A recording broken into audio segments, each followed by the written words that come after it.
जय हिंद मित्रों, आप सभी का अग्निवीर फ्री एकेडमी में हार्दिक स्वागत है। मित्रों, अगर आप नए हैं तो सबसे पहले चैनल को लाइक एवं सब्सक्राइब कर दें, अपने मित्रों में अधिक से अधिक शेयर कर दें। आपकी क्लासें जो है लगातार हमारी टीम के द्वारा आपके लिए जो है लगातार आपकी सफलता के लिए क्लासेस बनाई जा रही हैं और अच्छी से अच्छी क्लास हमारे द्वारा दी जा रही है। तो आज की क्लास में हम लोग गुप्त वंश के पतनों उपरांत, गुप्त वंश का जब पतन हो गया तो उसके बाद जो छोटे छोटे राजाओं का उदय हुआ, तो उसमें आपके जो सिलेबस है पुष्पभूति वंश के बारे में थोड़ा हमें देखना है, जिससे आपको हर्षवर्धन के बारे में इसमें। तो गुप्त वंश के पतनोपरांत आज हम लोग पुष्पभूति जो छोटे छोटे राजा उदय हुए उनके बारे में आज हम बात करेंगे। तो आज की क्लास में पुष्पभूति वंश के बारे में बात किया जाएगा, जो आपके सिलेबस के अकॉर्डिंग आपको क्लासेस दी जा रही हैं। तो आइए हम क्लास की शुरुआत करते हैं। तो आज हम पुष्पभूति वंश के बारे में बात करेंगे। पुष्पभूति वंश का उदय जो है, पुष्पभूति वंश का उदय, तो पुष्पभूति वंश का जो उदय हुआ वो कहाँ हुआ, तो आपको बताना है थानेश्वर में हुआ। तो यहाँ पर लिखेगा पुष्पभूति वंश का, पुष्पभूति वंश का, पुष्पभूति वंश का उदय, पुष्पभूति वंश का उदय कहाँ हुआ, तो आपको बताना है उदय थानेश्वर में हुआ। थानेश्वर, थानेश्वर, थानेश्वर कहाँ है, थानेश्वर हरियाणा में है। कहाँ है, तो हरियाणा में है। इसको आप नोट कर लीजिएगा, ठीक है। कहाँ हुआ तो आपको बताना है हरियाणा में हुआ। और इसके जो पुष्पभूति वंश का, पुष्पभूति वंश का, पुष्पभूति वंश का, भूति वंश का प्रथम प्रतापी राजा वंश का, प्रथम प्रतापी राजा, प्रतापी राजा प्रभाकर वर्धन कौन हुआ, प्रभाकर, प्रभाकर वर्धन हुआ। प्रभाकर वर्धन हुआ, नोट करते चलिएगा। आगे जो ये थानेश्वर है हरियाणा के समीप कुरुक्षेत्र से लगा हुआ क्षेत्र है। तो पुष्पभूति वंश का उदय जो है आपको बताना है कहाँ हुआ था, तो थानेश्वर। थानेश्वर कहाँ है, हरियाणा में है, जो कुरुक्षेत्र का क्षेत्र है। और इस वंश का जो प्रतापी राजा था वो कौन था, तो आपको बताना है प्रभाकर वर्धन था। कौन था, प्रभाकर वर्धन था। आगे हम लोग देखेंगे इनके बारे में।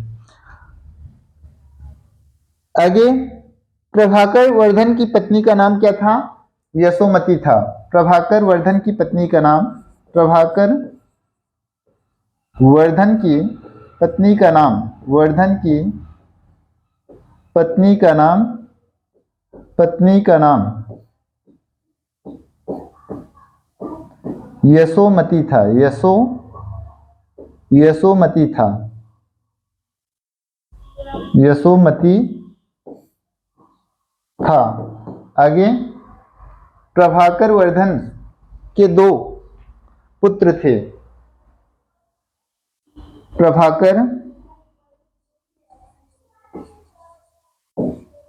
प्रभाकर वर्धन के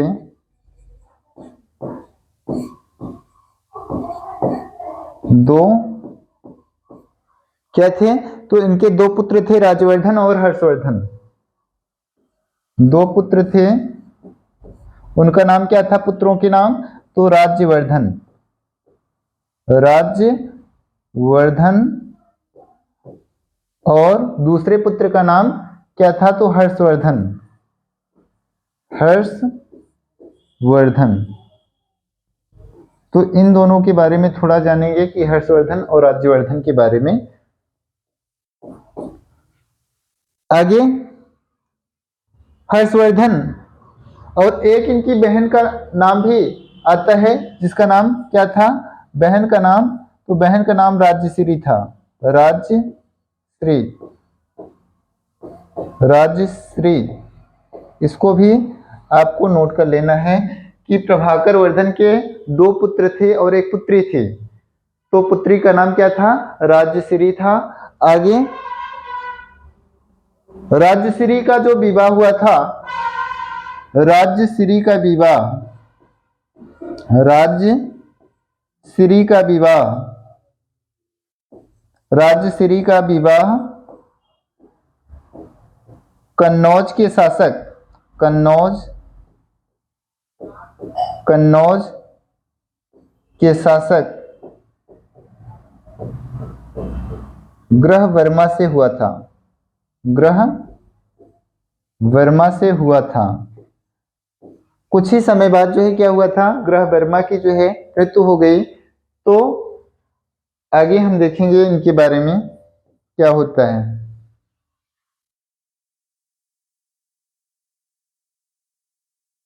ग्रह वर्मा की क्या हुई, कुछ समय बाद जो है मालवा के शासक ने, देवगुप्त ने इनकी हत्या कर दी। कुछ समय पश्चात बाद ग्रह वर्मा की हत्या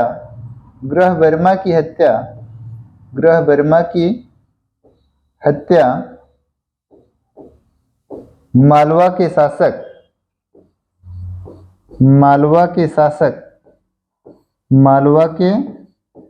मालवा कहाँ है? तो मध्य प्रदेश में है। शासक देवगुप्त ने हत्या कर दी। देवगुप्त ने क्या की? ग्रह वर्मा की हत्या कर दी। देवगुप्त ने क्या की? हत्या कर दी।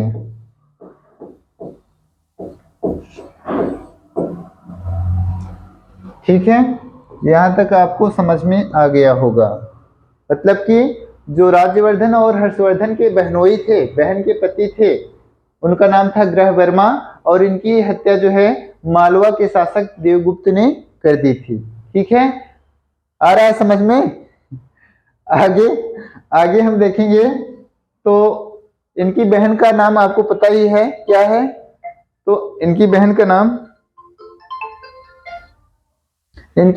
नाम क्या है? तो आपको पता है, राजश्री है। आगे हम लोग देखेंगे फिर क्या किए कि जो राज्यवर्धन थे उन्होंने अपने बहनोई का बदला लेने के लिए देवगुप्त की हत्या कर दी। तो लिख लीजिएगा, राज्यवर्धन ने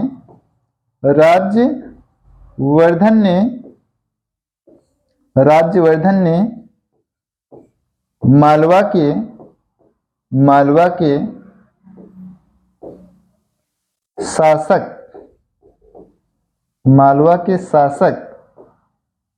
देवगुप्त की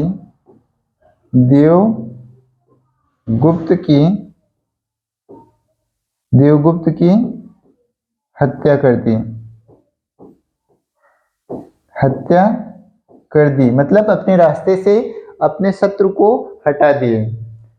आगे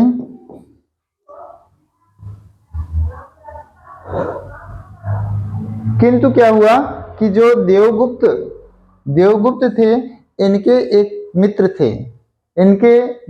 थे, वो गौड़ शासक थे, उनका नाम था शशांक।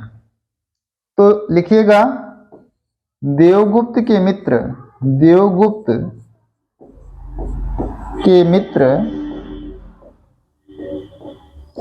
गौड़ वंश के शासक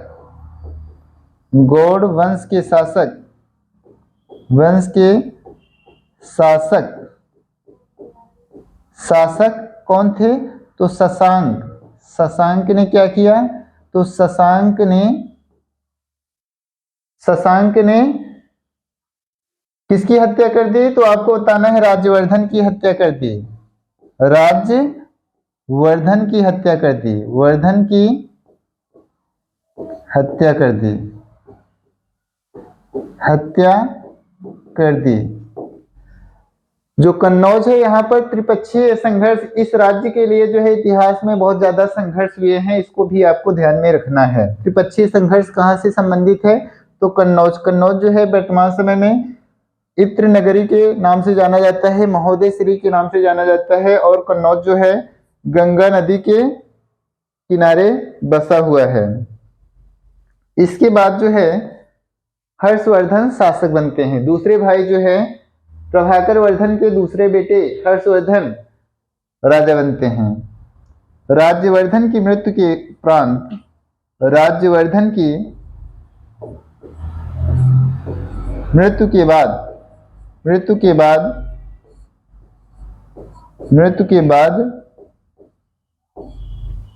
हर्षवर्धन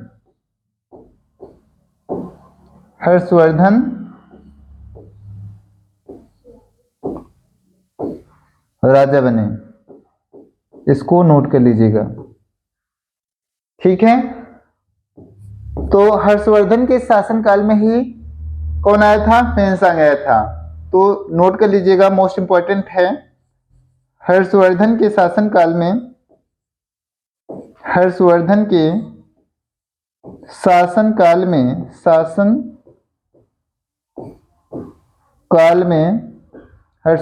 शासनकाल में चीनी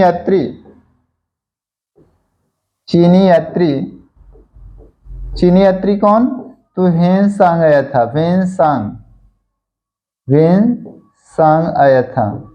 वेनसांग आया था।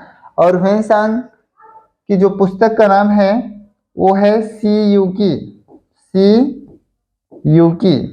वेनसांग की जो जीवनी लिखी है फीली नामक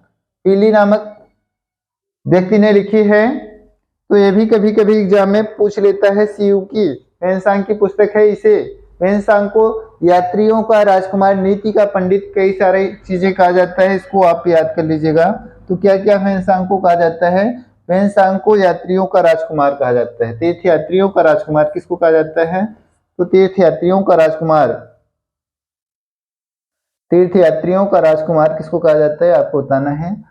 तीर्थयात्रियों का राजकुमार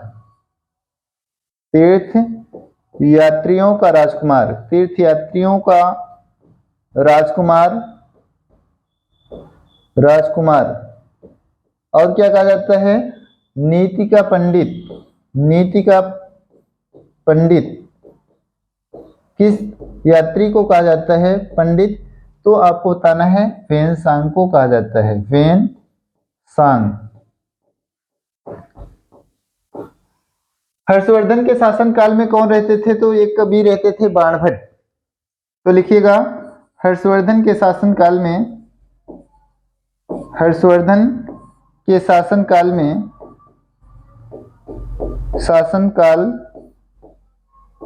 कौन रहते थे?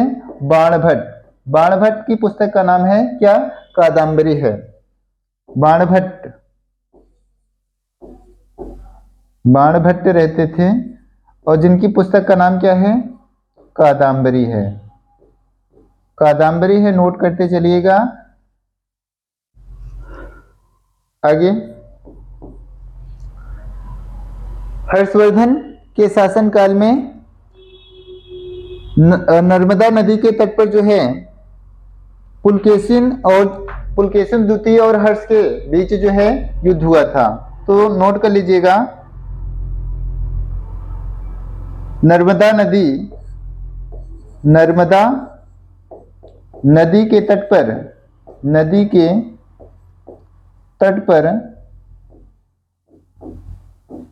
पुलकेशिन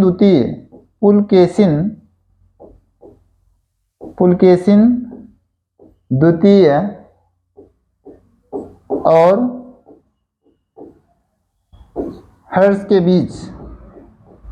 हर्ष के मध्य युद्ध हुआ। नोट कर लीजिएगा। आगे हम लोग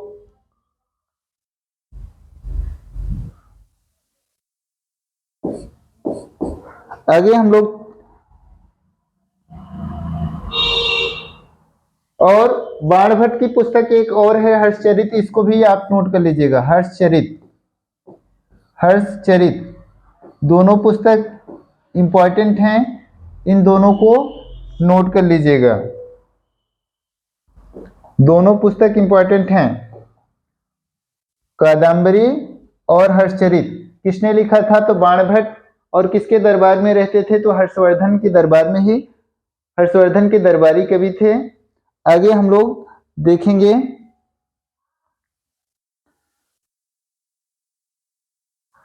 आगे हर्षवर्धन जो है बहुत दानी राजा था।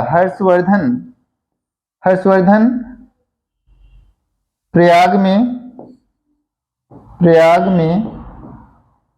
प्रति पांचवें वर्ष क्या करता था? पांचवें वर्ष महामोक्ष परिषद की स्थापना करता था। मोक्ष परिषद की स्थापना करता था। परिषद की स्थापना किया करता था। जहां पर यह क्या करता था कि 5 साल तक मान लीजिए कि इसने जो भी कमाया है वो सारा सर्वस्व क्या करता था? दान कर देता था। हर्षवर्धन जो है उदार शासक था। हर्षवर्धन भारत का अंतिम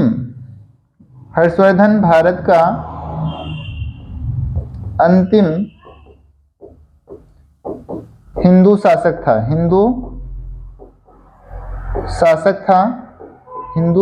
था जो कैसा था? तो आपको बताना है उदार था। कैसा था? उदार था। किंतु यह पूरे देश का राजा नहीं था, यह कन्नौज मात्र का था। ठीक है, आगे हम लोग देखेंगे। तो इसके शासनकाल में 3 पुस्तक और पूछी जाती हैं। तो रत्नावली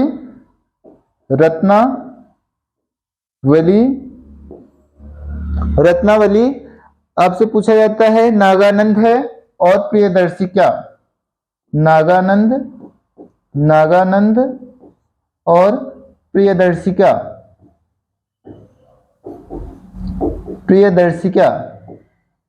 ये तीनों पुस्तक कहा जाता है कि हर्ष ने लिखा था और इनके ऊपर आरोप भी लगाया जाता है कि धावक नामक कवि को इन्होंने पैसा देकर के अपने नाम इन पुस्तकों को लिखवा लिया था। तो वैसे तो इनके जो लेखक हर्ष हैं और हमने आपको बता दिया कि इनके ऊपर आरोप लगाया जाता है कि इन्होंने धावक नामक कवि को पैसा देकर के क्या किया था? इन तीनों पुस्तकों को अपने नाम लिखवा लिया था। आगे हम लोग देखेंगे प्राचीन काल के प्रमुख राजवंश। तो आगे हम लोग देखेंगे प्राचीन काल के प्रमुख राजवंश।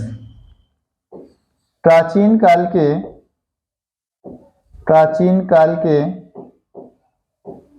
प्रमुख राजवंश।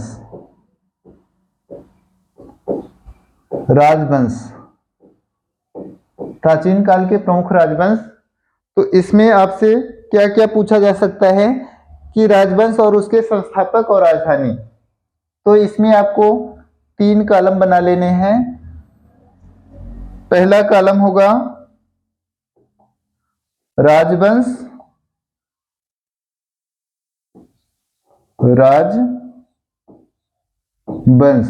दूसरा कॉलम होगा संस्थापक, किसने स्थापना की? संस्थापक और उनकी राजधानियां पूछी जाती हैं।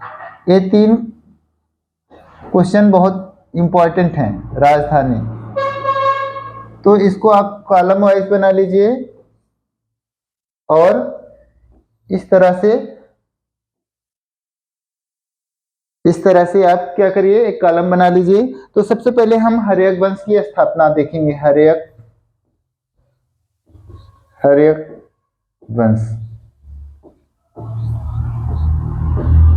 वंश, इसमें हम हर्यक वंश की जो स्थापना की थी बिंबिसार ने की थी। किसने? तो बिंबिसार, बिंबिसार ने की थी। और इनकी राजधानी क्या थी? तो आपको बताना है राजगृह थे, राजगृह, राजगृह। और उसके बाद दूसरा जो वंश आ रहा है उसको हम लोग,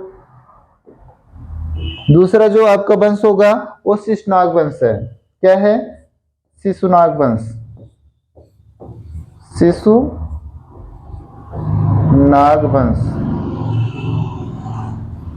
शिशुनाग वंश।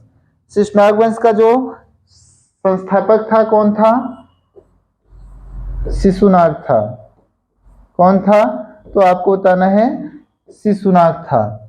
ठीक है। और इसकी राजधानी क्या थी? पाटलिपुत्र थी। पाटलिपुत्र जो है, पाटलिपुत्र, पाटलिपुत्र जो है पुराना नाम किसका है? पटना का है, पाटलिपुत्र थी। तो आगे हम लोग देखेंगे और कौन से शासक थे। आगे जो शासक हैं उनको देखेंगे और कौन से शासक थे जिन्होंने शासन किया था। नंदवंश, नंद वंश, नंदवंश। और नंदवंश के बाद हम लोग देखेंगे, नंदवंश के बाद हम लोग देखेंगे नंदवंश। महापद्म नंद इसके संस्थापक थे। महापद्म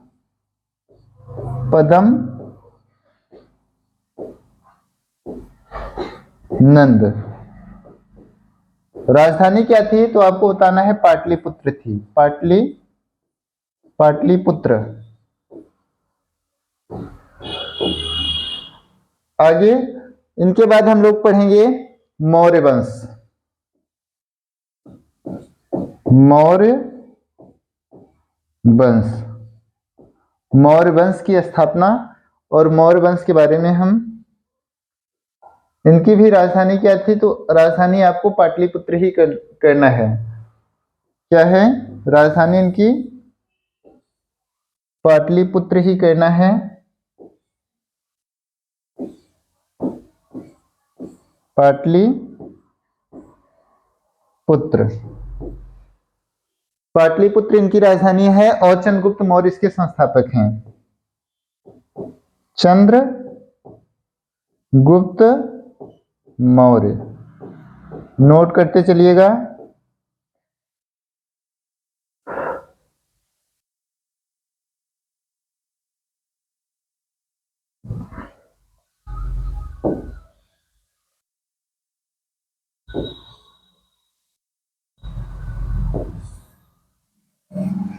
आगे, आगे का जो आपका वंश होगा शुंग वंश,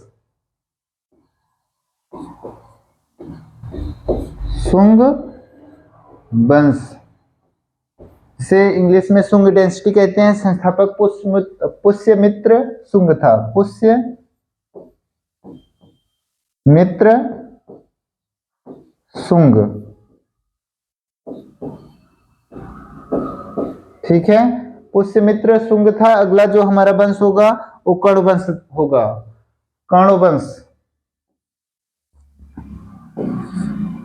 कर्ण वंश। संस्थापक कौन थे? वासुदेव थे, वासुदेव।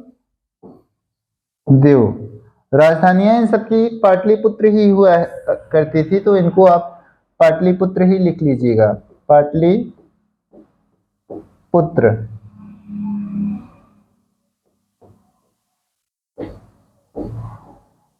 पाटलिपुत्र। ठीक है। आगे हम लोग देखेंगे, इनके बाद आया था सातवाहन वंश। सातवाहन वंश, सातवाहन वंश, सातवाहन वंश आया था।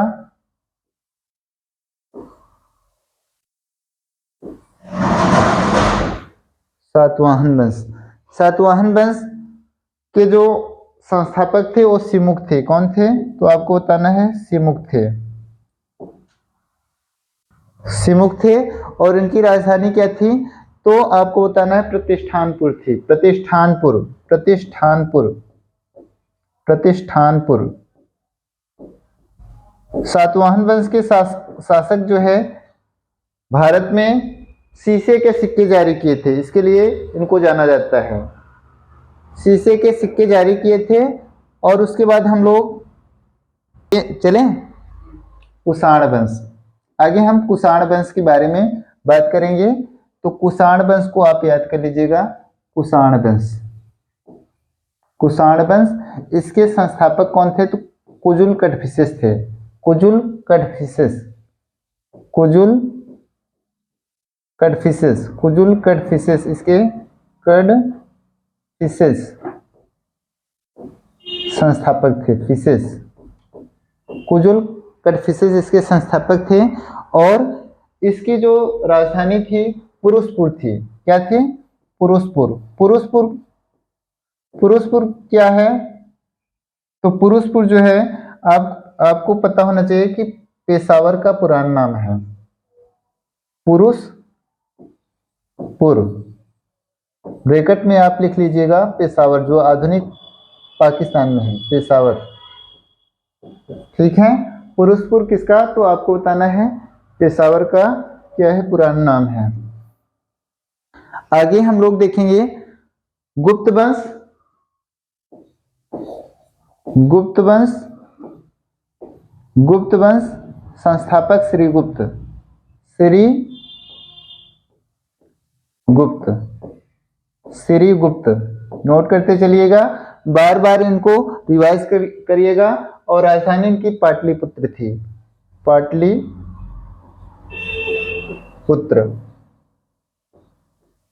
ठीक है,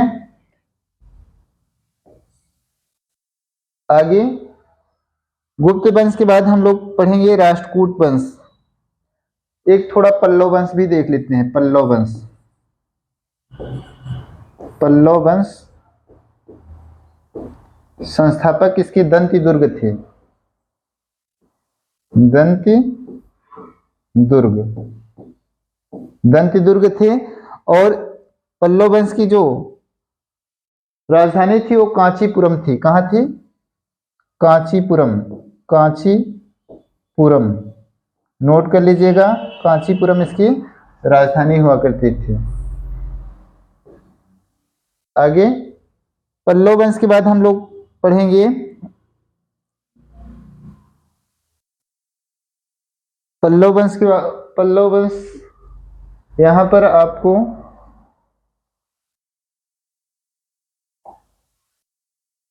सिंह बिफ्टू करना है। सिंह बिफ्टू, सिंह बिफ्टू। और उसके बाद राष्ट्रकूट वंश, राष्ट्रकूट वंश। राष्ट्रकूट वंश इसके जो संस्थापक थे दंती दुर्ग थे। दंती दुर्ग थे। आगे इनकी जो राजधानी थी वो क्या थी? तो आपको बताना है मान्य खेत। मान्य खेत इनकी राजधानी थी। आगे देखेंगे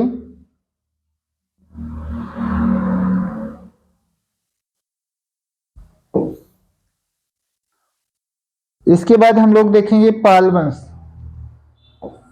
पाल वंश, पाल वंश के संस्थापक गोपाल थे। गोपाल थे और इनकी राजधानी मुंगेर थी। मुंगेर कहाँ है? बिहार में है मुंगेर। ठीक है, मुंगेर थी, आप नोट कर लीजिएगा। पाल वंश के संस्थापक गोपाल थे। इसके बाद आपको पाल वंश के बाद हम लोग सेन वंश देखेंगे। सेन वंश, सेन वंश के संस्थापक सामंत सेन थे। सामंत सेन थे। सामंत सेन जो मोस्ट इंपॉर्टेंट है वही हम आपको बता रहे हैं। सामंत सेन थे। और सामंत सेन इनकी जो राजधानी थी राढ़ थी। राढ़, ठीक है। आगे सेन वंश के बाद हम लोग पढ़ेंगे, सेन वंश के बाद जो अगला शासक आता है तो चौहान वंश। चौहान वंश, चौहान वंश, वासुदेव चौहान, वासुदेव चौहान इसके संस्थापक थे। चौहान इसके संस्थापक थे और इनकी राजधानी क्या थी? अजमेर थी। क्या थी? अजमेर, अजमेर थी। ख्वाजा मोइनुद्दीन चिश्ती की दरगाह अजमेर में ही है। आगे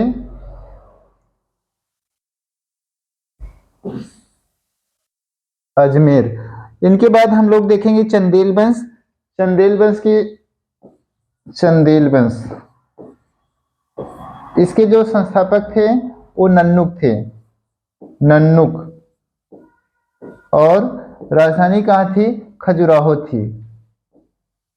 खजुराहो मध्य प्रदेश में है। खजुराहो मध्य प्रदेश में है।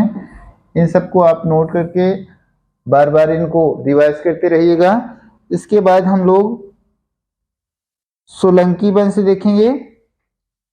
सोलंकी, सोलंकी वंश, सोलंकी वंश के बारे में। और एक हमारा और अंतिम वंश होगा आपका चोल वंश। चोल वंश, ये दो हमारे और वंश होंगे। तो सोलंकी वंश मूलराज प्रथम, मूलराज प्रथम इसके संस्थापक थे और इनकी राजधानी आन्हिलवाड़ थी। आन्हिलवाड़ थी। और चोल वंश, चोल वंश की विजयालय इसके संस्थापक थे। विजयालय, विजयालय, और इसकी राजधानी क्या थी? तो आपको बताना है तंजौर थी। तंजौर, तंजौर या तंजावुर, इसको तंजावुर इसकी क्या थी? राजधानी थी, या तंजौर इसको कहते हैं। तो आज की क्लास मित्रों हम यहीं पर समाप्त कर रहे हैं। अगली क्लास में फिर हम आपसे मिलेंगे। तब तक के लिए धन्यवाद।